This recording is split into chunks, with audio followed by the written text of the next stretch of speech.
تاریخ کی کتابوں میں یہ موجود ہے کہ حضرت کا جو روزانہ کا دستور تھا، امام حسین کی سیرت، جسے آپ سے کہیں کہ ڈیلی روٹین، روزانہ حضرت کیسے گزارتے تھے۔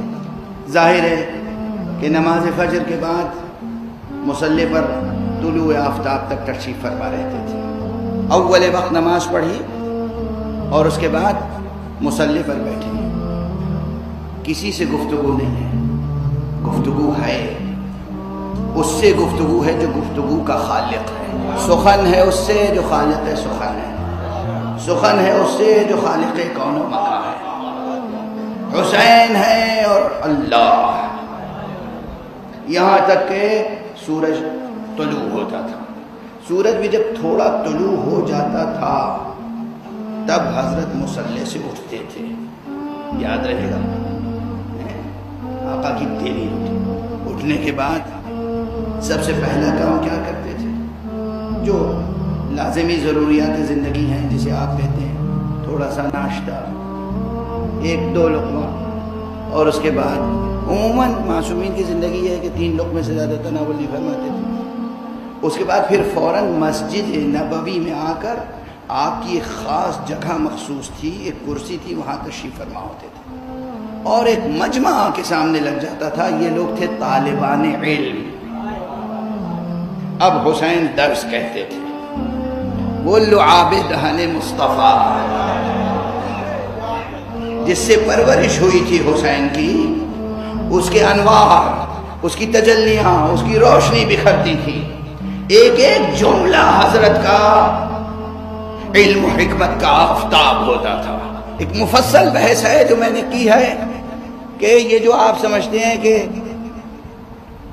ایمینوئل کانٹ مشہور فلسفی ہیں، اور انہوں نے کرٹیک آف پیور ریزن کتاب لکھی ہے، تنقید عقل محض، جو کچھ اس میں ہے اور جو کچھ اس کی تشریح میں کہا جا سکتا ہے وہ میں پوری طالب علمانہ ضمانت سے عرض کر رہا ہوں کہ مولا حسین علیہ السلام کی ایک ایک فقرے میں وہ حکمت و فلسفہ موجود ہے، ایک ایک فقرے، ایک ایک سینٹنس میں۔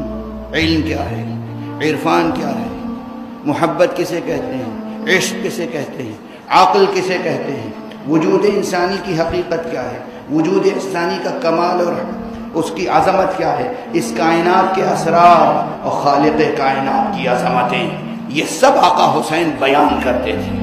قرآن کی تفسیر، فقہ، اصول فقہ، اس وقت جو اصول فقہ جس طرح سے امام کلیات عطا کرتے تھے، فقہ، احکام، سیرت، اخلاق، شریعت، طریقت، حقیقت، سب حسین کا فیضان جاری رہتا تھا، اور یہ تقریباً ظہر تک ہوتا تھا۔ اس کے بعد نماز ظہر پڑھنے کے بعد بیت الشرف تشریف لاتے تھے، اور بیت الشرف آنے کے بعد جو ضروریات زندگی ہیں اس کے ساتھ ساتھ کیا کرتے تھے؟ وہ زمانہ وہ تھا جو غلاموں اور کنیزوں کا زمانہ تھا۔ اماموں کی سیرت یہ تھی، غلام اور کنیز خرید کے لاتے تھے، کس لیے؟ صرف خدمت لینے کے لیے نہیں، انہیں تربیت کرتے تھے، ان کی تربیت کرتے تھے، انہیں علم دیتے تھے۔ معلوم تھا کہ باہر جو لوگ بازاری علماء ہیں خیانت کریں گے، اس لیے بازاریوں اور درباریوں پر بھروسہ نہ کر کے غلاموں اور کنیزوں کی تربیت اس طرح کرتے تھے ائمہ اطہار کہ انہیں عالم بناتے تھے، عالمہ بناتے تھے، فاضل بناتے تھے، فاضلہ بناتے تھے، حدیث و شریعت کا امانت دار بناتے تھے، اور پھر اللہ کی راہ میں آزاد کر دیتے تھے۔ بتائیے ایک بچے کی تعلیم و تربیت پر کیسی جان خرچ ہوتی ہے، اور ہمارے اماموں نے سینکڑوں اور ہزاروں غلاموں اور کنیزوں کو پوری توجہ سے پالا، تربیت کی، اور انہیں پھر اتنا علم دیا کہ وہ امانت دار دین و مذہب بن جائیں، اور اتنا مال دیا کہ کسی دربار کے ملازم نہ بنے، زمین دی، باغ دیا، گھر دیا، نقد دیا، خدا کی راہ میں آزاد کر دیا۔ یہ امام حسین ہے، یہ امام حسین ہے۔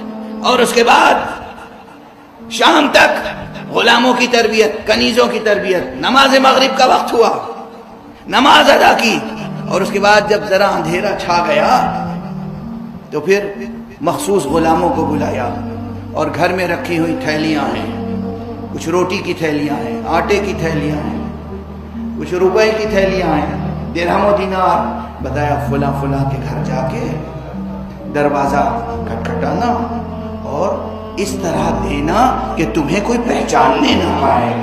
بہت سے گھروں پر تو اپنے غلاموں اور کنیزوں سے بھیجتے تھے، مگر بعض گھر ایسے تھے کہ خود اپنی پیٹھ پر، اپنی پشت مبارک پر بوریاں لے کر تشریف لے جاتے تھے اور دروازہ کھٹکھٹا کے ان کو اس طرح دیتے تھے کہ آنکھ سے آنکھ چار نہ ہو، تاکہ وہ شرمندہ نہ ہو۔ حسین ڈیلی روٹین نہیں، سال میں ایک دن نہیں، سال میں ایک دن کی بات نہیں ہو رہی ہے، یہ ڈیلی روٹین ہے آقا کی۔ اس کے بعد تقسیم رزق کے بعد پھر آئے، مصلی بچھا دیا، اب پھر حسین ہے اور حسین کا خدا۔ نماز شب ہو رہی ہے، دعائیں ہو رہی ہیں، مناجاتیں ہو رہی ہیں، دیکھنے آپ ہدایت خلق، پرورش خلق اور علم کی تقسیم اور فیضان ساتھ ساتھ چل رہا ہے۔ یہ ہے حسین، یہ ہے انوار سیرت حسینی، جس کے صدقے میں آج تک دنیا میں اسلام کی روشنی پھیلی ہوئی ہے، جس کے صدقے میں آج تک اسلام کی روشنی پھیلی ہوئی ہے۔